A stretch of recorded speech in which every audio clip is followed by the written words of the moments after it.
Hello students, देखिए हमारा topic चल रहा है हाइपर कॉन्जुगेशन, जिसका दूसरा नाम नो बॉन्ड रेजोनेंस या बेकर-नाथन इफेक्ट है। फाइन, हमने ये जो हाइपर कॉन्जुगेशन है ये हमने कार्ब कैटायंस या कार्बोनियम आयंस के लिए हमने देख लिया है। लास्ट जो वीडियो हमारा था उसमें मैं आपको ये बात समझा चुका था। एक छोटा सा ब्रीफ कर देता हूँ आपके लिए वापस, वो यहाँ देख लीजिए। देखिए ये कार्बो कैटायन है, राइट। अब क्योंकि यहाँ पे जो कार्बन पे जिसपे प्लस है उसके पास एक अनहाइब्रिड पी ऑर्बिटल होती है जो कि बिल्कुल एम्प्टी होती है। फाइन, और यहाँ पे तो ये सभी के सभी भरी हुई है, और क्योंकि यहाँ पे हाइब्रिडाइजेशन sp3 हाइब्रिडाइजेशन है तो यहाँ पे हाइब्रिड ऑर्बिटल्स होती हैं जो कि पूरी भरी हुई होती हैं।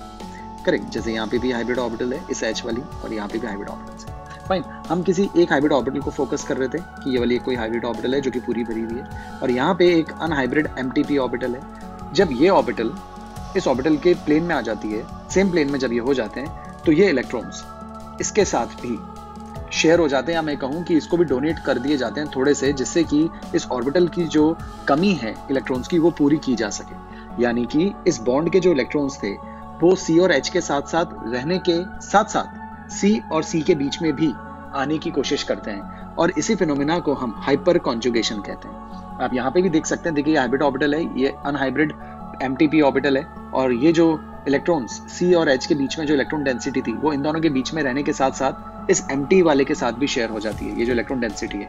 तो जो थोड़ा सा यहाँ पे कोलेटरल ओवरलैपिंग वजह से पाई बॉन्ड कैरेक्टर आ जाता है, राइट। तो इलेक्ट्रॉन डेंसिटी यहाँ वाली थोड़ी थोड़ी यहाँ पे भी शिफ्ट हो जाती है, और ऐसा केवल इस हाइड्रोजन के साथ नहीं होता क्योंकि बीच में सिंगल बॉन्ड है।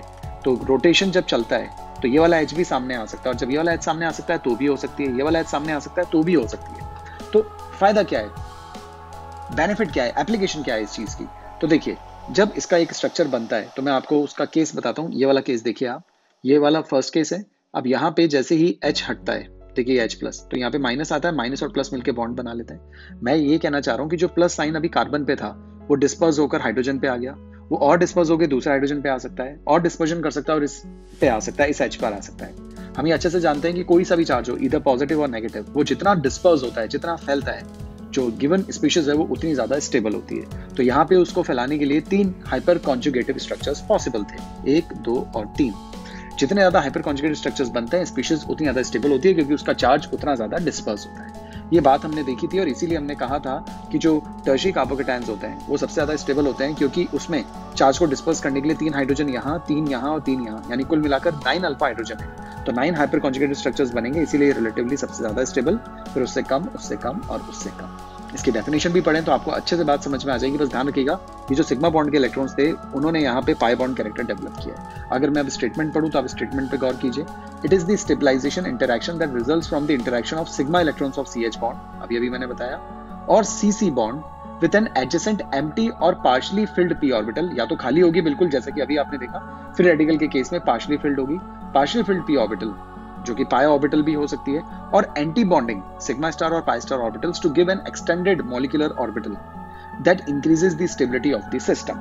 यानी ये कहना चाह रहे हैं कि यहाँ पे जो सिग्मा बॉन्ड थे वो एडजेसेंट जो ऑर्बिटल होती है p ऑर्बिटल पूरी एम्प्टी है, पार्शियली भी अगर एम्प्टी होगी, ठीक है ना, पार्शियली भरी हुई है, पार्शियली खाली है, तो भी ये इफेक्ट आ जाएगा।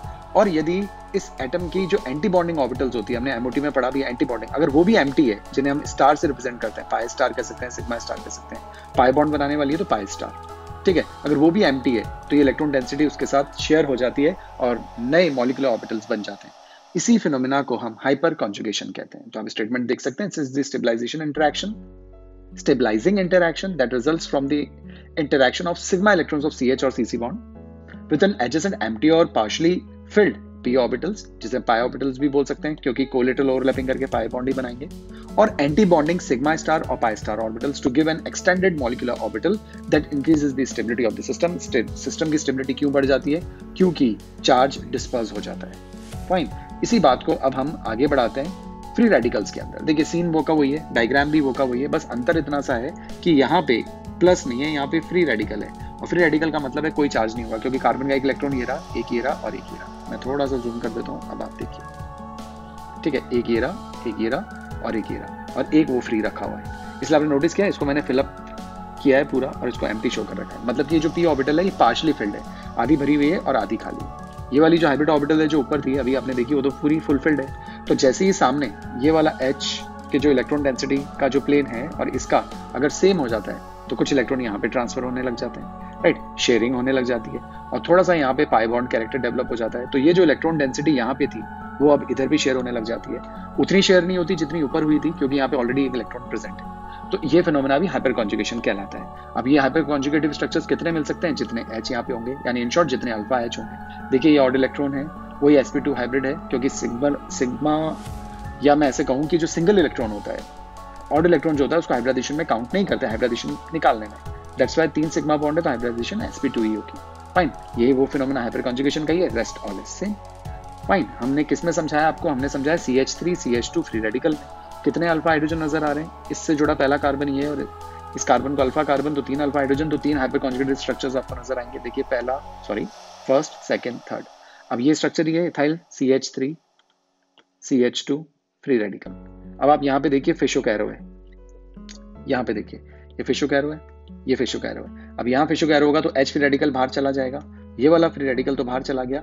अब ये वाला जो फ्री रेडिकल इधर आया है और ये वाला फ्री रेडिकल आमने सामने मिलकर एक पाई बॉन्ड बना लेगा।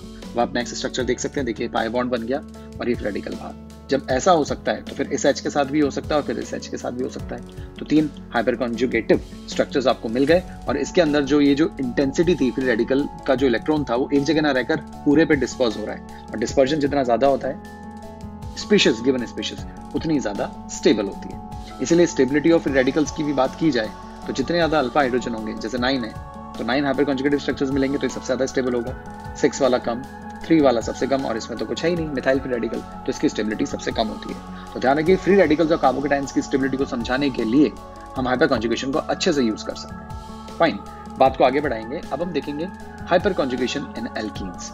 देखिए सबसे बेस्ट ट्रिक तो ये होती है कि कोई सा भी एल्कीन अगर आपको दिया हुआ है तो बस आप ये चेक कर लीजिए कि उसमें कितने अल्फा हाइड्रोजन हैं, जिसमें जितने अल्फा हाइड्रोजन होंगे जिस एल्कीन में उसके उतने ही हाइपर कॉन्जुगेटिव स्ट्रक्चर्स मिलेंगे। जितने ज्यादा हाइपर कॉन्जुगेटिव स्ट्रक्चर्स होंगे उतनी ज्यादा उस एल्कीन की स्टेबिलिटी होगी। अब कैसे समझना है इस बात को, उसको यहाँ देखिए। ये मैंने आपके सामने कुछ एल्कीन्स प्रेजेंट किए हैं। देखिए हम जो कंटेंट पढ़ रहे हैं ये सब कॉम्पिटिटिव लेवल का है और इतना पढ़ना जरूरी है, तभी बोर्ड्स में आपकी कमांड स्ट्रांग हो पाएगी, राइट, या आप काफी कॉन्सेप्चुअली क्लियर हो पाएंगे। किसी भी कॉन्सेप्ट में मैं ये कह सकता हूँ कि कोई कॉन्सेप्ट आपका बहुत स्ट्रांग हो सकता है, तो वो तभी पॉसिबल है जब आपने इतनी डिटेलिंग की हुई हो किसी भी टॉपिक की। ओके, तो स्टेबिलिटी ऑफ एल्कीन्स की यदि हम बात करें तो कुछ एल्कीन्स आपको सामने नजर आ रहे हैं, करेक्ट। अब मैं आपसे पूछूं कौन सा एल्कीन सबसे ज्यादा स्टेबल है, तो मैंने आपको ट्रिक बता दी है जिसमें अल्फा हाइड्रोजन सबसे ज्यादा होंगे। स्ट्रक्चर कैसे बनता है वो तो बाद में बताऊंगा, पहले अल्फा हाइड्रोजन। अब अल्फा हाइड्रोजन कैसे कैलकुलेट किए जाते हैं वो देखिए। जो डबल बॉन्डेड कार्बन होते हैं, ठीक है, उसको आप हाईलाइट कर लीजिए जैसे कि मैंने कर रखा है। अब उससे जुड़ा जो भी कार्बन होगा, पहला वाला कार्बन वो अल्फा कार्बन होगा, तो ये भी अल्फा है, ये भी अल्फा है, ये भी अल्फा है, तो 12 अल्फा हाइड्रोजन हो गए। इससे जुड़ा ये पहला है, ये पहला है और इधर से ये पहला है, तो 9 हो गए। ये दोनों ही पहले हैं, यहाँ तो है ही नहीं कुछ, तो ये 6 हो गए। इससे देखा जाए तो यहाँ पे भी ये 6 हो गए, यहाँ देखा जाए तो ये 6 हो गए। इससे क्या देखा जाए तो 3 अल्फा हाइड्रोजन ही है, और यहाँ पे देखा जाए तो अल्फा कार्बन ही नहीं, तो अल्फा हाइड्रोजन तो आ ही नहीं सकता। फाइन, तो अगर मैं आपसे कहूँ सबसे ज्यादा स्टेबल एल्कीन कौन सी, तो आप कहेंगे ये है 12 अल्फा हाइड्रोजन के साथ, फिर 9 वाली होगी, फिर 6 वाली होगी। लेकिन यहाँ एक दिक्कत है और ये कॉम्पिटिटिव एग्जाम का बहुत फेमस क्वेश्चन है, शायद पॉइंट आपको समझ में आ गया होगा कि इन सब में तो अल्फा हाइड्रोजन का नंबर बिल्कुल सेम है, तो फिर ये ज्यादा स्टेबल क्यों है, ये उससे कम क्यों और ये उससे कम क्यों, हम समझेंगे। हम जानते हैं इस बात को अच्छे से। इसमें इंडक्टिव इफेक्ट आएगा, स्टेरिक हिंड्रेंस आएगा, जो कि हम समझ चुके हैं, ठीक है। अभी मैं और अच्छे से एक्सप्लेन करूंगा। फिर इसके बाद तो अल्फा हाइड्रोजन 3 ही रहेगा और इसके पास 1 भी नहीं है, तो यहाँ से यूं यूं यूं यूं यूं आ रहे हैं। फाइन, तो इनसे कम ये 3 तो होने ही है और इनसे कम ये होने ही है, लेकिन ये तीनों सेम किए हैं, उसका जवाब अभी मैं आपको दे दूं। चलिए, तो सबसे पहले तो ये हो गया क्वेश्चन खत्म कि कोई भी एल्कीन की स्टेबिलिटी आपसे पूछी जाए तो आप अल्फा हाइड्रोजन इस तरीके से कैलकुलेट करके बता सकते हैं कि कौन सा एल्कीन रिलेटिवली ज्यादा स्टेबल है, कौन सा कम स्टेबल। अब एल्कीन्स में क्या होता है वो देख लेते हैं। देखिए, हाइपर कॉन्जुगेशन इन एल्कीन्स, कोई भी हम अपनी चॉइस का एक एल्कीन ले लेते हैं। लेट्स से हमने ले लिया propene, CH3 CH double bond CH2। Propene लेना इसलिए जरूरी है क्योंकि अल्फा हाइड्रोजन होना बहुत जरूरी है। अगर मैं CH2 डबल बॉन्ड CH2 ले लेता तो उसमें अल्फा हाइड्रोजन ही नहीं होता, हम समझा नहीं सकते थे हाइपर कॉन्जुगेशन, इसलिए मैंने प्रोपीन लिया, छोटे से छोटा। 3 अल्फा हाइड्रोजन है, करेक्ट, तो 3 हाइपर कॉन्जुगेटिव स्ट्रक्चर्स बन सकते हैं जो कि यहाँ पे नजर आ रहे हैं। कंसेप्ट क्या कहता है पहले वो देख लीजिए।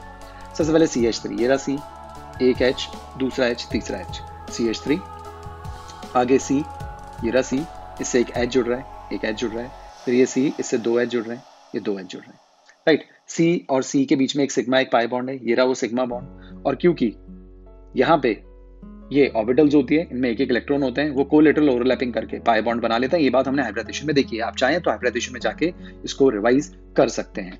ओके, क्योंकि अगर आप इस कार्बन की हाइब्रिडाइजेशन देखें तो sp2 आएगी, इसकी भी देखें तो sp2 आएगी, करेक्ट, यानी कि हाइब्रिडाइजेशन sp2 है, जबकि कार्बन के पास 4 इलेक्ट्रॉन होते हैं। फाइन, कार्बन एक्साइटेड स्टेट में अगर मैं आपको शो करूं तो 1s2, 2s1, 2p3। हाइब्रिडाइजेशन के हिसाब से अगर हम लिखें तो ये s हो गया, ये 3p हो गए, सब में एक एक इलेक्ट्रॉन होता है। हाइब्रिडाइजेशन यहाँ पे sp2 आ रही है, तो हमें यही काम में लेना है। इसका मतलब एक p अनहाइब्रिड, याद आ रही होगी आपको बातें, अनहाइब्रिड है, जिससे कि हम पूरा का पूरा यू शो करेंगे। अगर हाइब्रिड ऑर्बिटल्स होते हैं तो एक बड़ा एक छोटा शो करते हैं, तो यहाँ पे इस जगह तो हमने हाइब्रिड ऑर्बिटल शो कर रखी है, क्योंकि हाइब्रिडाइजेशन का ही रिजल्ट है ये सब चीज। एक को हमने हाईलाइट कर रखा है, यहाँ पे सिग्मा बॉन्ड है। अब पाई बॉन्ड किससे बनता है? पाई बॉन्ड यहाँ जो अनहाइब्रिड बची है, ये इसमें एक इलेक्ट्रॉन है और ये इसमें भी एक इलेक्ट्रॉन है, ये दोनों कोलेटरल ओवरलैपिंग करके पाई बॉन्ड बना लेते हैं। अब याद आ गई होगी आपको अच्छे से बात, तो ये इसका स्ट्रक्चर मैंने आपको एक्सप्लेन कर दिया। ये बात हमने केमिकल बॉन्डिंग में अच्छे से पढ़ी है। जब हम हाइब्रिडाइजेशन पढ़ते हैं तब हम एल्केन, एल्कीन, एल्काइंस तीनों की हाइब्रिडाइजेशन को अच्छे से समझते हैं, तो वहाँ ये बात मैं आपको समझा चुका हूँ। आज हम इसको देखते हैं हाइपर कॉन्जुगेशन के हिसाब से। अब यहाँ पे देखिए, यहाँ पे ऑलरेडी पाई बॉन्ड बन चुका है, यहाँ पे सिंगल बॉन्ड है, करेक्ट। एक चीज को मैं यहाँ से हटा देता हूँ, ये यहाँ से, अभी इसकी जरूरत नहीं है। ओके, चलिए अब यहाँ पे देखिए, यहाँ पे ऑलरेडी पाई बॉन्ड बन चुका है, ये रहा देखिए पाई बॉन्ड बना हुआ है, और ये हाइब्रिड ऑर्बिटल्स हैं, सिंगल बॉन्ड है तो ये मूव तो कर ही सकती हैं। अब होता ये है कि जब ये वाली ऑर्बिटल जो कि पूरी भरी हुई है और जब ये वाली ऑर्बिटल एक दूसरे के आमने सामने आती है, ये मैं जनरल कॉन्सेप्ट बता रहा हूँ, एक्चुअल कॉन्सेप्ट तो थोड़ा सा हार्ड है, वो आपने अभी पढ़ा भी नहीं है और मैं बताऊंगा अभी, तो आप थोड़े से कंफ्यूज भी हो सकते हैं। फिर भी मैं एक बार ये सबको समझा देने के बाद वो भी एंड में बताऊंगा आपको, राइट। पहले आप इसको देख लीजिए। अब यहाँ पे देखिए, ये हाइब्रिड ऑर्बिटल्स हैं, ठीक है ना, अनहाइब्रिड है, ये वाली अनहाइब्रिड है और ये हाइब्रिड ऑर्बिटल है। फाइन, इन दोनों के बीच में ओवरलैपिंग हो चुकी है। सामने जब ये आ जाती है ये वाली ऑर्बिटल और ये दोनों जब एक ही प्लेन में होते हैं, तो कोशिश ये की जाती है कि ये वाली ऑर्बिटल और ये वाली ऑर्बिटल आपस में ओवरलैप करें, करेक्ट, क्योंकि वही कंडीशन जनरेट हुई है जो इसके सामने यहाँ जनरेट हुई है। तो इस ऑर्बिटल को, जो कि अनहाइब्रिड ऑर्बिटल है, इसको जब ऐसी ऑर्बिटल सामने नजर आती है तो ये भी आपस में ओवरलैप करने की कोशिश करते हैं, लेकिन ये ओवरलैपिंग इसलिए पॉसिबल नहीं है क्योंकि इसमें भी इलेक्ट्रॉन थे, इसमें भी इलेक्ट्रॉन थे, तभी तो कोलेटरल ओवरलैपिंग हुई थी, इसमें भी इलेक्ट्रॉन है। तो ये जो ऑर्बिटल है ये इसके साथ ओवरलैप तभी कर सकती है जब ये खाली हो, और खाली होने के लिए इसके जो इलेक्ट्रॉन्स हैं वो इसमें शिफ्ट हो जाते हैं, ये एम्प्टी हो जाती है और फिर ये इसके साथ ओवरलैप कर लेते हैं। इस बात को मैं यहाँ पे समझाता हूँ, आप अच्छे से देखिए। देखिए ये वही CH3 है, ये CH double bond CH2, CH3 CH, यहाँ पे बीच में डबल बॉन्ड आ जाएगा कोलेटरल ओवरलैपिंग से, और ये CH2, ये मॉलिक्यूल है। अब आप मान ही लीजिए इस बॉन्ड के इलेक्ट्रॉन यहाँ शिफ्ट कर दूँ, मतलब पाई इलेक्ट्रॉन्स जो है वो इस पे शिफ्ट कर दूँ, यानी कि जो इलेक्ट्रॉन्स यहाँ पे काम में आए हैं पाई बॉन्ड बनाने के लिए, तो इसका इलेक्ट्रॉन तो इस पे रहने दूँ और इसका इलेक्ट्रॉन भी इस पे शिफ्ट कर दूँ। ये देखिए ये यूं शिफ्ट कर दिया, तो इस पे कौन सा साइन आ जाएगा? Minus, correct. अब यहाँ पे कौन सा साइन आ जाएगा?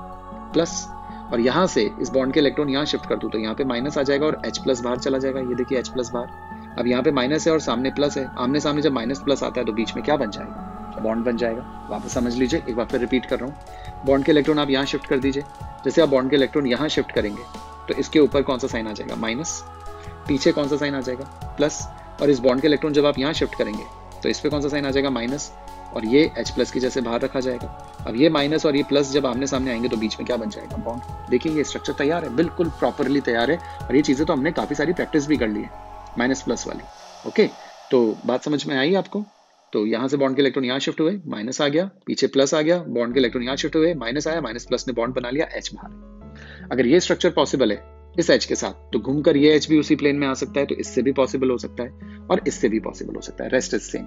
तीन ही क्यों प्रोसेस हुए या तीन ही क्यों हाइपर कॉन्जुगेटिव स्ट्रक्चर्स बने? क्योंकि तीन ही अल्फा हाइड्रोजन आपके पास थे।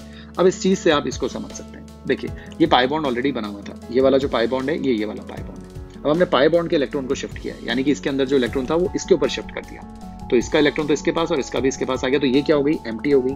अब जब ये एम्प्टी हो जाएगी तो ये अपने इलेक्ट्रॉन्स के साथ इसके साथ शेयरिंग कर लेगा, और जैसे ही इसके इलेक्ट्रॉन्स यहाँ शेयर करेंगे तो यहाँ पे बॉन्ड बन जाएगा। देखिए इस C और इस C के बीच में बॉन्ड बन गया। पहले सिंगल बॉन्ड था, अब इनके बीच में पाई बॉन्ड आ जाएगा और इधर सिंगल हो जाएगा। देखिए पहले इधर डबल था, इधर सिंगल था, बाद में इधर डबल और इधर सिंगल। बात शायद आपको समझ में आ गई होगी, क्योंकि हमने इसके अंदर जो इलेक्ट्रॉन्स थे उसको इस पे शिफ्ट करके इसको एम्प्टी किया, तो इसने इसके साथ कोलेटरल ओवरलैपिंग कर ली और बॉन्ड बना लिया। एक्चुअली क्या होता है? एक्चुअली इधर भी बनता रहता है और इधर भी बना रहता है, तभी तो हम इसको कहते हैं हाइपर कॉन्जुगेशन। अबव नॉर्मल, मतलब नॉर्मल जैसी बात नहीं है, थोड़ी सी अलग है, और सिग्मा बॉन्ड इसमें इन्वॉल्व हो रहे हैं। और देखने से ऐसा लगता है कि कोई बॉन्ड ही नहीं है, जबकि प्रैक्टिकली ऐसा नहीं होता है, होते हैं, लेकिन स्ट्रक्चर्स अगर मुझे आपको शो करने पड़े तो हम इसी तरीके से शो करते हैं, that's why no bond resonance भी बोलते हैं। अब यहाँ पे CH3 था, इसलिए 3 स्ट्रक्चर मिल गए। मान लीजिए यहाँ पे जैसे कि आर्गे और एल्कीन्स आपके सामने मैं भी बनाऊंगा, मान लीजिए इधर H ना होकर एक CH3 होता, तो जो इधर हुआ है वो इधर भी तो हो सकता था, तो 6 मिल जाते। ये H ना होकर एक CH3 और होता तो 9 मिल जाते, ये H ना होकर एक CH3 और होता तो 12 हाइपर कॉन्जुगेटिव स्ट्रक्चर्स मिल जाते और चीजें बहुत ज्यादा स्टेबल हो जाती। फाइन, तो ये स्ट्रक्चर से हम इस बात को एक्सप्लेन कर सकते हैं। अब आते हैं यहाँ पे, तब ये ज्यादा स्टेबल क्यों है वो आपको पता है, ये कम स्टेबल क्यों है वो भी आपको पता पड़ गया है। पॉइंट अराइज की इन तीनों में number of alpha hydrogen same होते हुए भी स्टेबिलिटी का अंतर क्यों है? अंतर बहुत ज्यादा नहीं है, कम है, लेकिन डिफरेंस तो है। तो पहले तो इन दोनों को समझना बहुत आसान है, आप जानते हैं अच्छे से। देखिए ये दो CH3 एक ही फेज में है, एक ही प्लेन में, एक दूसरे को रिपल्शन देते हैं, स्टेरिक क्राउडिंग कहते हैं, ठीक है, स्टेरिक क्राउडिंग की वजह से, स्टेरिक हिंड्रेंस भी कह सकते हैं, की वजह से, रिपल्शन की वजह से एनर्जी बढ़ जाती है, और जिनकी एनर्जी ज्यादा होती है उनकी स्टेबिलिटी कम होती है, दैट्स व्हाई ये कम स्टेबल है। जबकि वो दोनों ग्रुप दूर हो गए, आउट ऑफ प्लेन हो गए, ठीक है, ये अलग है और ये अलग है, आमने सामने नहीं है, आप ये कह सकते हैं आउट ऑफ फेज कह सकते हैं आप, कि आउट ऑफ फेज हो गए, ठीक है ना, अलग अलग फेज में हो गए। तो आमने सामने ना होने की वजह से इधर उतने खतरनाक रिपल्शंस नहीं होते जितने खतरनाक रिपल्शंस यहाँ होते हैं, that's why trans form is much more stable than cis form. ये बात हम ऑलरेडी डिस्कस भी कर चुके हैं ज्योमेट्रिकल आइसोमेर्स। अब अगर हम बात करें यहाँ पे, अब यहाँ पे क्या बोला जाए, देखिए ये जेमिनल टाइप की कंडीशन होती है। अब आपने शायद पहली बार नाम सुन रहे हैं जेमिनल विसिनल, वैसे तो 12th में आएगा, लेकिन मैं बता देता हूँ, एक ही कार्बन पर एक जैसे ग्रुप जुड़े हुए हों तो जेमिनल कंडीशन होती है। Cl जुड़े हो तो जेमिनल है, CH3 जुड़ा है तो जेमिनल है, और अगर आमने सामने वाले कार्बन पे जुड़े रहते हैं एक जैसे ग्रुप तो उसे विसिनल कहते हैं, विसिनल कंडीशन। ओके, वैसे तो बाद में आएगा ही, मैंने तो यहाँ नजर आ रहा है इसलिए मैंने बोल दिया, तो जेमिनल कंडीशन है क्योंकि एक ही कार्बन पे दो CH3, दोनों CH3 आमने सामने वाले थे, ये दोनों CH3 आमने सामने वाले थे, ठीक है ना। अब पॉइंट इज ये ज्यादा स्टेबल क्यों? अब इस बात की जो कहानी है वो छुपी हुई है हाइपर कॉन्जुगेटिव स्ट्रक्चर में। मैं आपके सामने हाइपर कॉन्जुगेटिव स्ट्रक्चर बना के इस बात को एक्सप्लेन कर दूंगा। देखिए CH3 C CH3 double bond C H और H, फाइन। हाइपर कॉन्जुगेशन अगर मुझे शो करना पड़े तो मैं कैसे शो करूंगा वो देखते हैं। यहां देखिए, यहां देखिए, अब ये स्ट्रक्चर ऊपर वाला है। अब आप ये सोच लीजिए कि ये CH2 है और ये एक H है, क्योंकि ये अल्फा कंडीशन वाला ही तो है, अल्फा ही कार्बन तो है।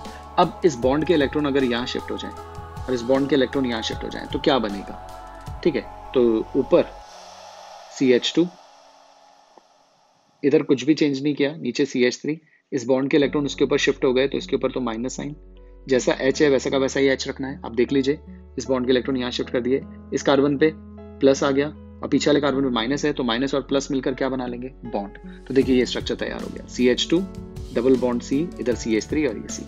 ये जो C है कार्ब एनायन है, इस कार्ब एनायन को आप ठीक से देखिए, ये प्राइमरी कार्ब एनायन है क्योंकि प्लस माइनस साइन जिस कार्बन पर है डायरेक्टली एक ही कार्बन से अटैच्ड है। इस चीज को अभी दिमाग में रखिए। मान लीजिए अब हम कोई दूसरा ले लेते हैं, दूसरा फॉर एग्जांपल ये वाला ले लेते हैं,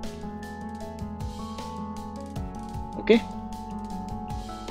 अगर हमें स्ट्रक्चर बनाना पड़े तो इससे स्ट्रक्चर कैसे बनाएंगे?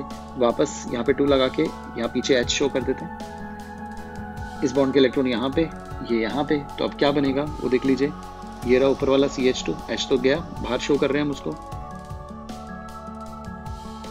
इधर CH3 आ जाएगा, इधर H आ जाएगा और इस पे माइनस आ जाएगा। देख सकते हैं आप, ये इलेक्ट्रॉन यहाँ शिफ्ट हो गया तो इसको तो माइनस आ गया, यहाँ पे प्लस आ गया होगा, यहाँ पे माइनस आ गया क्योंकि इलेक्ट्रॉन शिफ्ट हुए, H प्लस बाहर रहेगा, माइनस प्लस मिलकर यहाँ पे बॉन्ड बना लेंगे। देखिए ये बॉन्ड बन गया। अब अगर आप इसको गौर से देखें तो पहले वाला जो था वो तो प्राइमरी कंडीशन वाला था, प्राइमरी कार्बन है। इसको अगर आप देखें तो ये सेकेंडरी कार्बन है, क्योंकि माइनस साइन जिस कार्बन पर है डायरेक्टली 2 कार्बन से अटैच्ड। अब पॉइंट क्या है? पॉइंट है स्टेबिलिटी का। अब आप गौर से देखिए जरा कि जो CH3 होता है वो प्लस आई इफेक्ट शो करता है, यानी इलेक्ट्रॉन को पुश करेगा, यूं, करेक्ट। यहाँ पे इसके ऊपर इस तरफ ऐसा कोई ग्रुप नहीं है जो इलेक्ट्रॉन डेंसिटी इसके ऊपर पुश करे, जबकि ये CH3 इसके ऊपर इलेक्ट्रॉन डेंसिटी पुश करेगी। जैसे इसके ऊपर इलेक्ट्रॉन डेंसिटी आएगी तो नेगेटिव चार्ज की इंटेंसिटी कम हो जाएगी या बढ़ जाएगी? जवाब आपके पास है, ऑब्वियसली बढ़ जाएगी, क्योंकि इलेक्ट्रॉन इसकी तरफ पुश किए जा रहे हैं। और जब भी किसी भी चार्ज की डेंसिटी बढ़ती है तो सिस्टम अनस्टेबल होता है, तो ये ज्यादा अनस्टेबल है, जबकि ये कम अनस्टेबल है, हम ये कहें रिलेटिवली ज्यादा स्टेबल है, क्योंकि यहाँ पर इसके नेगेटिव चार्ज डेंसिटी बढ़ाने वाला कोई ग्रुप इसके सामने नहीं है जो कि इसे डायरेक्टली अटैच्ड हो, जबकि यहाँ पे एक CH3 अटैच्ड है जो कि प्लस इफेक्ट शो करते हुए इसके ऊपर नेगेटिव चार्ज डेंसिटी बढ़ा देगा। और दैट्स वाई ये वाला जो कार्बन आयन है या ये वाला जो हाइपर कॉन्जुगेटिव स्ट्रक्चर है ये उतना स्टेबल नहीं होगा जितना कि इस वाले का होगा। और ये वाले हाइपर कॉन्जुगेटिव स्ट्रक्चर्स आपको मिले हैं जेमिनल कंडीशन वाले से, फाइन, और ये वाले आपको मिले हैं सिस और ट्रांस से मिलेंगे। अगर आप ये वाला ले रहे हैं तो ये दोनों एक तरफ थे तो ये सिस फॉर्म हो जाएगी, यहाँ ले लेंगे तो ट्रांसफॉर्म हो जाएगी, लेकिन बात तो वो की वही आएगी, बनेगा तो सेकेंडरी। और इसलिए हमेशा ध्यान रखिए कार्बन आयंस में हमेशा प्राइमरी सबसे ज्यादा स्टेबल होता है, उससे कम स्टेबल सेकेंडरी होता है, और अगर टर्शरी होता है तो और कम स्टेबल होता है, क्योंकि दोनों साइड से इलेक्ट्रॉन डेंसिटी पुश की जाती है और इसके ऊपर नेगेटिव चार्ज डेंसिटी और बढ़ जाती है, और चार्ज डेंसिटी कोई सी भी हो बढ़ेगी तो सिस्टम अनस्टेबल होगा, डीस्टेबलाइज होगा। दैट्स वाई आपको बात समझ में आ गई होगी कि हमने इसको सबसे ज्यादा स्टेबल क्यों बोला है इन तीनों में, in spite of having same alpha hydrogens, क्योंकि इसके केस में जो हाइपर कॉन्जुगेटेड स्ट्रक्चर बनता है वो रिलेटिवली ज्यादा स्टेबल होता है as compare to this one, और बात मैं यहाँ ऊपर आपको बता चुका हूँ। तो ये ऑर्डर आप जरूर ध्यान रखिएगा, काफी इंपॉर्टेंट ऑर्डर है और इसके ऊपर कॉम्पिटिटिव एग्जाम में काफी क्वेश्चंस आ भी चुके हैं। अब एक इसी से कनेक्टेड क्वेश्चन भी है, वो भी मैं आपसे पूछता हूँ, आप जवाब दीजिएगा। मान लीजिए जो एल्कीन्स हैं, इन एल्कीन्स का मुझे कंबशन करना है। कंबशन आप थर्मोडायनेमिक्स में भी देख चुके हैं, ऑक्सीजन की प्रेजेंस में इनको हीट करना है, और जैसे मैं ऑक्सीजन के साथ इनको हीट करूंगा, गर्म करूंगा, रिएक्शन करवाऊंगा तो ये कन्वर्ट हो जाएंगे CO2 में और H2 में। याद है एंथैल्पी ऑफ कंबशन में हमने पढ़ा है। तो जब इनकी रिएक्शन होती है सबकी O2 के साथ, तो ये ऑक्सीजन के साथ रिएक्शन करके CO2 और H2 में कन्वर्ट हो जाते हैं और एनर्जी रिलीज कर देते हैं, मतलब एक्सोथर्मिक प्रोसेस है, एनर्जी रिलीज करते हैं। पॉइंट क्या है? पॉइंट ये है कि चाहे आप इसके ऑक्सीजन से रिएक्शन करो, चाहे आप इसके हाइड्रोजन से रिएक्शन करो, जब आप ऑक्सीजन से रिएक्शन करते हो तो जितने भी कार्बन है उनके रेस्पेक्ट में तो CO2 और जितने भी हाइड्रोजन है उनके रेस्पेक्ट में H2O बन जाता है। डन।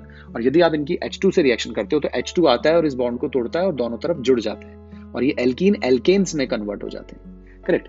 तो इस दौरान भी एनर्जी रिलीज होती है। तो जब ऑक्सीजन अटैक करती है तो उस रिएक्शन का नाम होता है, या उधर जो एनर्जी रिलीज होती है उस एनर्जी को हम कहते हैं हीट ऑफ कंबशन। और जब H2 अटैक करता है तो इसके अटैक करने पर जो स्पीशीज बनती है और हीट निकल जाती है, इसका मतलब जो स्पीशीज बन रही है वो ज्यादा स्टेबल है, क्योंकि किसी भी सिस्टम से अगर हीट बाहर जा रही है तो सिस्टम की एनर्जी कम हो रही है, और अगर सिस्टम की एनर्जी कम हो रही है तो सिस्टम स्टेबल हो रहा है। तो जब H2 के जुड़ जाने पर एल्केन्स जब बनते हैं तो उधर जो हीट रिलीज होती है उसको कहते हैं हीट ऑफ हाइड्रोजनेशन, और O2 के जुड़ जाने से जो हीट रिलीज होती है उसको हम कहते हैं हीट ऑफ कंबशन। अब जो बहुत फेमस क्वेश्चन है, कोई भी एल्कीन दे दिए जाते हैं और आपसे पूछते हैं बताइए जरा किसमें ज्यादा एनर्जी रिलीज होगी, मतलब जब ये रिएक्शन होगी तो एनर्जी तो रिलीज होगी, लेकिन ज्यादा एनर्जी किसमें रिलीज होगी। अब देखिए दो ही बातें हैं, या तो ज्यादा एनर्जी उसमें रिलीज हो सकती है जो एल्कीन बहुत ज्यादा स्टेबल हो, या फिर उसमें सबसे ज्यादा एनर्जी रिलीज हो सकती है जो बहुत ज्यादा अनस्टेबल हो। अब आप खुद सोचिए जरा कि किस केस में, अपना दिमाग लगाइए कि ज्यादा एनर्जी रिलीज होनी चाहिए। एक स्टेबल स्पीशीज से ऑक्सीजन या H2 रिएक्ट करे तब ज्यादा एनर्जी रिलीज होगी, या एक अनस्टेबल से जब रिएक्शन हो तो ज्यादा एनर्जी रिलीज होगी। शायद आपने आंसर सोच लिया होगा, नहीं तो आप पॉज करके भी सोच सकते हैं। तो इसका जो आंसर है वो आंसर है उस केस में ज्यादा एनर्जी रिलीज होगी जिस केस में एल्कीन कम स्टेबल है, या हम कह सकते हैं ज्यादा रिएक्टिव है, यानी कि ये सबसे कम स्टेबल है, मतलब इसकी रिएक्टिविटी सबसे ज्यादा है, और इसकी रिएक्टिविटी सबसे ज्यादा है तो इसके साथ जो रिएक्शन होगी वो भी काफी तेज होगी, काफी स्ट्रॉन्गर होगी, और उस केस में एनर्जी भी ज्यादा रिलीज होगी। तो ध्यान रखिए, स्टेबिलिटी जितनी कम होती है प्रोसेस के दौरान निकलने वाली एनर्जी की वैल्यू उतनी ही ज्यादा होती है, निकलेगी। अब आपको अच्छे से पता है निकलने वाली एनर्जी को हम माइनस के साथ शो करते हैं, -70 और एक -150। तो ये मैथ्स वाला नहीं है कि -70 और -150 में से आप बोलो कि छोटा कौन है तो -150। यहाँ पे माइनस का मतलब होता है रिलीजिंग।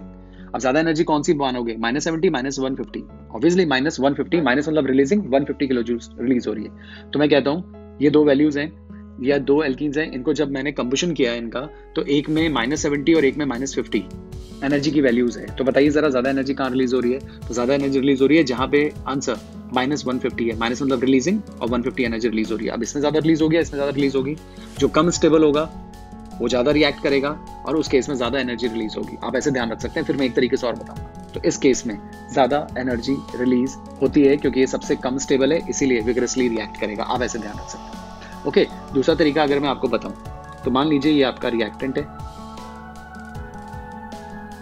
ठीक है, ये आपका प्रोडक्ट है नीचे, ठीक है, यहाँ पे ये एनर्जी का स्केल है, ये एनर्जी का स्केल है, ये प्रोडक्ट है ना, ये एनर्जी का स्केल है।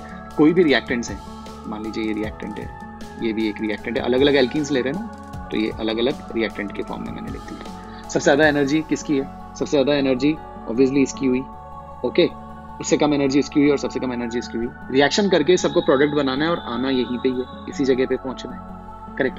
इसको भी यहाँ नीचे पहुंचना है, इस एल्कीन को भी, इस एल्कीन को भी और इस एल्कीन को भी। अब आप अच्छे से समझ गए होंगे कि ये इस एल्कीन की एनर्जी सबसे ज्यादा है, तो ये वाली जो एल्कीन है जिसमें बिल्कुल भी अल्फा हाइड्रोजन नहीं है वही सबसे ज्यादा एनर्जी वाली है, क्योंकि सबसे कम स्टेबल है, तो इसको हमने सबसे ऊपर रख दिया। और जब ये प्रोडक्ट बनाकर इस जगह पहुंचेगा तो आप नोटिस कीजिए एनर्जी का गैप बहुत ज्यादा है, यानी कि इसकी जो एनर्जी है वो और यहाँ तक पहुंचने में ये सबसे ज्यादा एनर्जी रिलीज करेगा। और जो एल्कीन बहुत ज्यादा स्टेबल है उसकी ऑलरेडी एनर्जी काफी कम होगी, जैसे कि ये यही है, और प्रोडक्ट बनाने के लिए इसको इसी जगह पे आना है, तो यहाँ से यहाँ आने में ये उतनी एनर्जी थोड़ा रिलीज कर पाएगा जितनी कि ये वाला हाईली रिएक्टिव एल्कीन जो है वो यहाँ से यहाँ आने में रिलीज करेगा। तो शायद आपको बात समझ में आ गई होगी। इसीलिए जो एल्कीन जितना ज्यादा रिएक्टिव होता है, यानी कि उसकी जिसकी एनर्जी जितनी ज्यादा होती है, जब वो प्रोडक्ट बनाता है तो सबसे ज्यादा एनर्जी वो ही रिलीज करता है। और जो बहुत ज्यादा स्टेबल होते हैं वो बिल्कुल प्रोडक्ट की स्टेबिलिटी के नजदीक ही होते हैं, तो उनके बनने में उतनी एनर्जी रिलीज नहीं होती जितनी कि अनरिएक्टिव एल्कीन्स के बनने में एनर्जी रिलीज होती है। तो चाहे हीट ऑफ हाइड्रोजनेशन हो, रिलीज होने वाली एनर्जी है, चाहे हीट ऑफ कंबशन हो, ये भी रिलीज होने वाली एनर्जी है। दोनों ही ऐसे एल्कीन्स में सबसे ज्यादा वैल्यूज रखेंगी, नेगेटिव में कह सकता हूँ क्योंकि निकल रही हैं, जो एल्कीन सबसे ज्यादा रिएक्टिव होगा या सबसे कम स्टेबल होगा। और सबसे ज्यादा रिएक्टिव वही एल्कीन होते हैं जिसके अंदर या तो अल्फा हाइड्रोजन हो ना, और हो तो फिर सबसे कम हो रिलेटिवली। फाइन। तो आई होप बात अच्छे से समझ में आई होगी। बहुत इंपॉर्टेंट है, काफी क्वेश्चंस आए हैं कॉम्पिटिटिव एग्जाम्स में, बहुत सारे, राइट। तो ये कंसेप्ट अगर आप समझ लेंगे तो मान के चलिए कई सारे ऑब्जेक्टिव क्वेश्चंस तो आप बहुत इजीली निपटा देंगे। फाइन। तो जो बातें मैंने अभी आपको बोली वो बातें यहाँ पे लिखी हुई भी है। देखिए, stability is inversely proportional to reactivity, और ये बात मैंने यहाँ बोली दी है। More stable the alkene, less will be the energy released on reaction with O2, जिसे हम ये कहते हैं हीट ऑफ हाइड्रोजनेशन, और H2 जिसे हम हीट ऑफ कंबशन कहते हैं। ओके गाइस, तो आई होप आपको ये भी बात अच्छे से समझ में आ गई होगी। डन। नाउ अब देखिए, एल्कीन्स के लिए जो मैं आपको बात बोल रहा था ना, कि जो बात अभी मैंने आपको बताई वो बहुत कॉमन है। एक्चुअल बात जो होती है वो सुनकर आपको थोड़ा सा अजीब लगेगा, लेकिन होता एक्चुअली वैसा ही है। एक्चुअली ये ऑर्बिटल भरी हुई है ना, लेकिन साइमल्टेनियसली यहाँ पे इन कार्बन के बीच में एंटी बॉन्डिंग ऑर्बिटल्स जो होती है ना वो खाली होती है। मैं फिर कह रहा हूँ, इसको आपको ध्यान नहीं देना है, सिर्फ सुन लीजिए कि कभी कोई आपको बोले तो हाँ आप ये बोल सकते हैं कि हाँ हमने ये कॉन्सेप्ट भी सुन रखा है, राइट। तो ये जो ऑर्बिटल्स होती हैं ये तो भरी हुई है, ये बॉन्डिंग मॉलिक्यूलर ऑर्बिटल्स है, लेकिन साथ ही साथ यहाँ पर कुछ खाली एंटी बॉन्डिंग ऑर्बिटल्स भी होती है, और उन खाली एंटी बॉन्डिंग ऑर्बिटल्स में इलेक्ट्रॉन ट्रांसफर किए जाते हैं। आगे आपको बात समझ में? तो जो खाली एंटी बॉन्डिंग मॉलिक्यूलर ऑर्बिटल्स होती है उनमें इलेक्ट्रॉन ट्रांसफर होता है, और उसी ट्रांसफर की वजह से हम कह सकते हैं कि यहाँ पे हाइपर कॉन्जुगेशन होता है। तो सुनने में आपको बहुत अजीब लगता है, लेकिन होता एक्चुअली यही है कि यहाँ पे इलेक्ट्रॉन्स होते हैं, ये वाले इलेक्ट्रॉन जो कि काम में लिए जाएंगे, ये वाले जो इलेक्ट्रॉन्स हैं, ठीक है, ये हमने यहाँ शो कर दिए। कौन से हैं ये sp3 1s हाइब्रिड ऑर्बिटल वाले इलेक्ट्रॉन्स हैं। दूसरे इलेक्ट्रॉन्स की अगर हम स्टार की बात करें तो वो एम्प्टी है, और जो पाई स्टार होता है, स्टार का मतलब एंटी बॉन्डिंग है, और वो एम्प्टी है तो हम उसको शो ही नहीं कर रहे। इसको थोड़ा सा हम ऊपर रखते हैं, इसको थोड़ा सा नीचे रखते हैं, यानी कि ये जो ऑर्बिटल है ये थोड़ी नीचे बनती है, ये ऑर्बिटल जो होती है पाई स्टार वाली उन्हें हम थोड़ा सा ऊपर बनाते हैं, यहाँ पे ऊपर बनाते हैं। फिर आपको पता ही है जब ये दोनों मिलते हैं तो बॉन्डिंग ऑर्बिटल्स भी बनती है और एंटी बॉन्डिंग भी बनती है। ऊपर वाली एंटी बॉन्डिंग होती है, नीचे वाली बॉन्डिंग होती है। अब कुल मिला के ये तो एम्प्टी है, ये भरी हुई है, तो ये जो दोनों इलेक्ट्रॉन्स हैं ये कहाँ आ जाते हैं? नीचे आ जाते हैं। और जब दोनों इलेक्ट्रॉन्स नीचे आ जाते हैं तो नीचे की तरफ तो एनर्जी और कम होती है, इसीलिए स्टेबिलिटी आती है, और ऐसा होना चाहता है प्रोसेस। तो ध्यान रखिए, ये जो दो इलेक्ट्रॉन्स थे ये वाले, ठीक है ना, ये sp3 1s वाले इलेक्ट्रॉन्स थे, ये मैंने यहाँ लिख दिए। इसकी जो एंटी बॉन्डिंग ऑर्बिटल्स थी, इस वाले बॉन्ड जिसके साथ ओवरलैप होने जा रहा है, यहाँ पे जो ओवरलैप होने जा रहा है, राइट, तो वो जो ओवरलैप होने जा रहा है उसकी जो एंटी बॉन्डिंग ऑर्बिटल्स थी, इस C डबल बॉन्ड C की, यहाँ पे C डबल बॉन्ड C की एंटी बॉन्डिंग ऑर्बिटल्स होती है जो कि एम्प्टी होती है, उन्हें हमने पाई स्टार से शो कर दिया। फाइन, वो एम्प्टी ऑर्बिटल्स है ये रही। और जब ये दोनों कंबाइन होंगे तो दो ऑर्बिटल्स हैं, तो एक बॉन्डिंग और एक एंटी बॉन्डिंग बनेगा। अब दो इलेक्ट्रॉन है तो पहले तो नीचे आ जाएंगे दोनों इलेक्ट्रॉन्स, तो जब दोनों इलेक्ट्रॉन्स नीचे आ जाएंगे तो नीचे आने का मतलब है ये तो और ज्यादा स्टेबल है। दैट्स वाई यहाँ के जो इलेक्ट्रॉन्स हैं वो इधर आना चाहते हैं, क्योंकि यहाँ आ जाने पर उनको और ज्यादा स्टेबिलिटी मिलती है। दैट्स वाई हाइपर कॉन्जुगेशन होता है।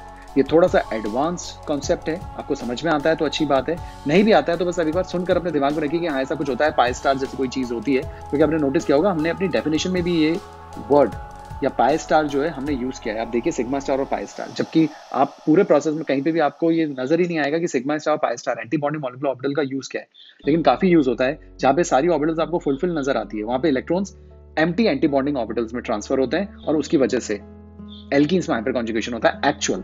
लेकिन जरूरत नहीं है आपको इतना ध्यान रखने की जितना मैंने अभी आपको इनिशियली बताया, अगर आप उतना भी ध्यान रख लेते हैं, that is more than sufficient. बस हाँ, इसको दिमाग में रखिए, कभी कोई बोलता है कि नहीं एक्चुअल रीजन ऐसा होता है, तो हाँ आप बोल सकते हैं कि हाँ ऐसा कुछ होता है। चलिए नेक्स्ट आते हैं।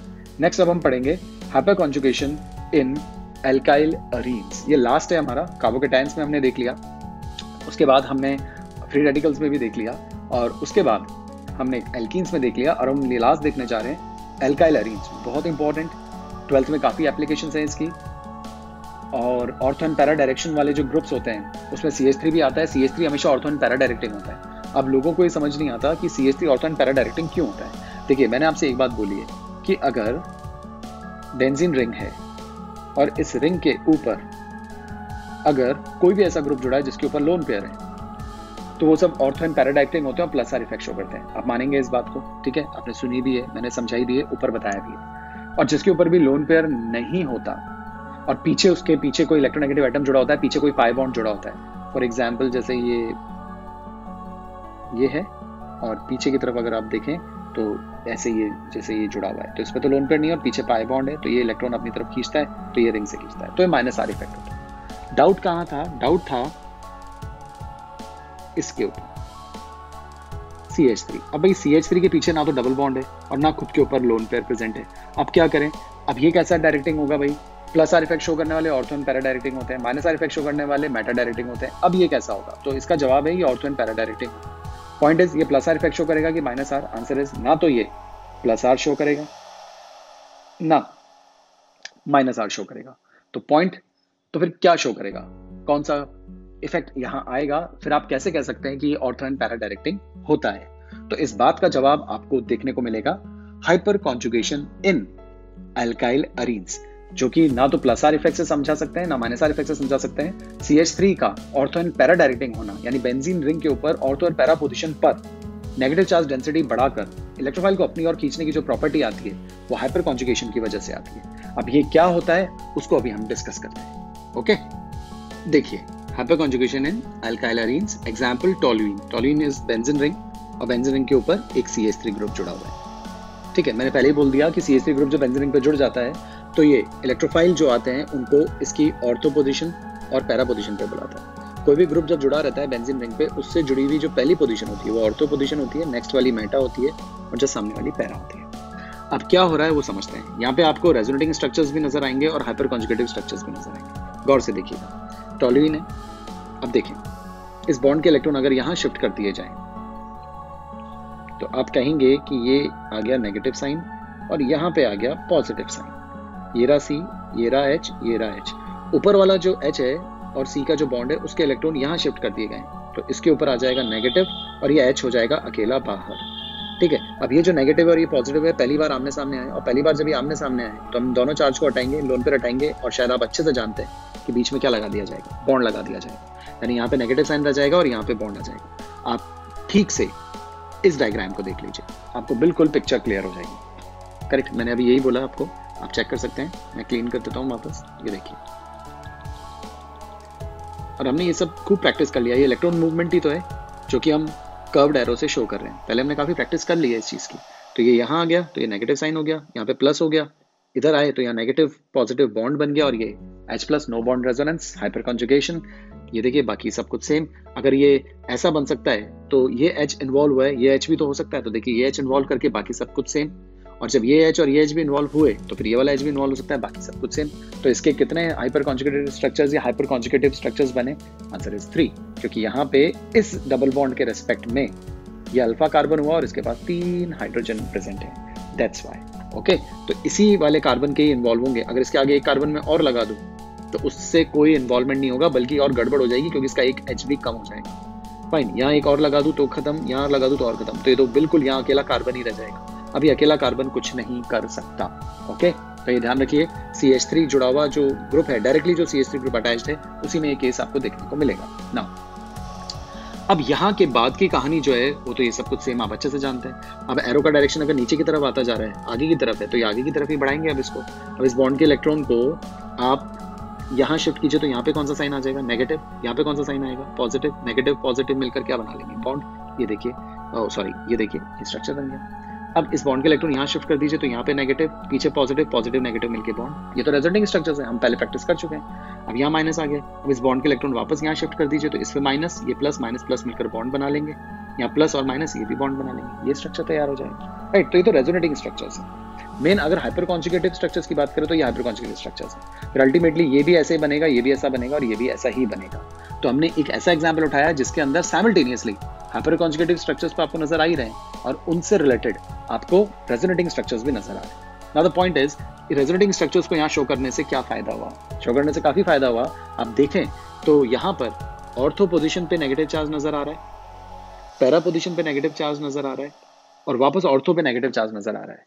इसीलिए टॉल्यूइन में कभी भी इलेक्ट्रोफाइल जब अटैक करेगा तो इलेक्ट्रोफाइल को ऑर्थो, मेटा, पैरा तीनों पोजीशन से H को हटाकर जुड़ने की कैपेसिटी है। मैकेनिज्म हम बाद में देखेंगे, इसका मैकेनिज्म भी होता है, ठीक है। लेकिन ये प्रेफर करेगा ऑर्थो पे जुड़ना और मेटा पे नहीं, पैरा पे जुड़ना, करेक्ट। तो इलेक्ट्रोफाइल को अगर आप देखें तो देखिए एक बार ऑर्थो पे नजर आ रहा है आपको और एक बार आपको पैरा पे जुड़ता हुआ नजर आ रहा है। ऑर्थो से H हटके E आ गया और एक बार पैरा से H हटके E आ गया, ये बात हम पहले देख चुके हैं। तो पॉइंट इज, CH3 जब भी बेंजीन रिंग से जुड़ा रहता है तो ये ऑर्थो एंड पैरा डायरेक्टिंग बना देता है बेंजीन रिंग को और रिंग को एक्टिवेट भी करता है। कौन सी रिएक्शन के टुवर्ड्स? इलेक्ट्रोफिलिक सब्स्टिट्यूशन रिएक्शन के टुवर्ड्स।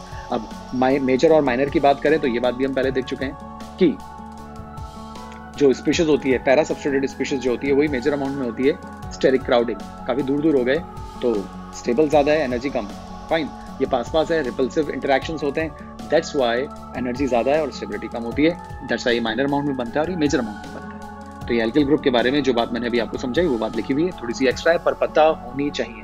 तो ध्यान रखिए, दुनिया के सारे ग्रुप्स जो बेंजीन रिंग से अटैच्ड हो और जिनके ऊपर लोन पेयर हो, डायरेक्टली अटैच्ड हो, वो plus R effect ortho and para directing होंगे। कोई ऐसा ग्रुप जो कि रिंग से अटैच हो, उस पर लोन पेयर ना हो लेकिन उसके पीछे डबल बॉन्ड हो, तो minus R effect, they are meta directing. अब एक ही चीज तो छूट गई and that is alkyl group, CH3 group. CH3 group भी ऑर्थो एंड पैरा डायरेक्टिंग होता है, not due to plus R effect, it is due to hyperconjugation. Very very very important.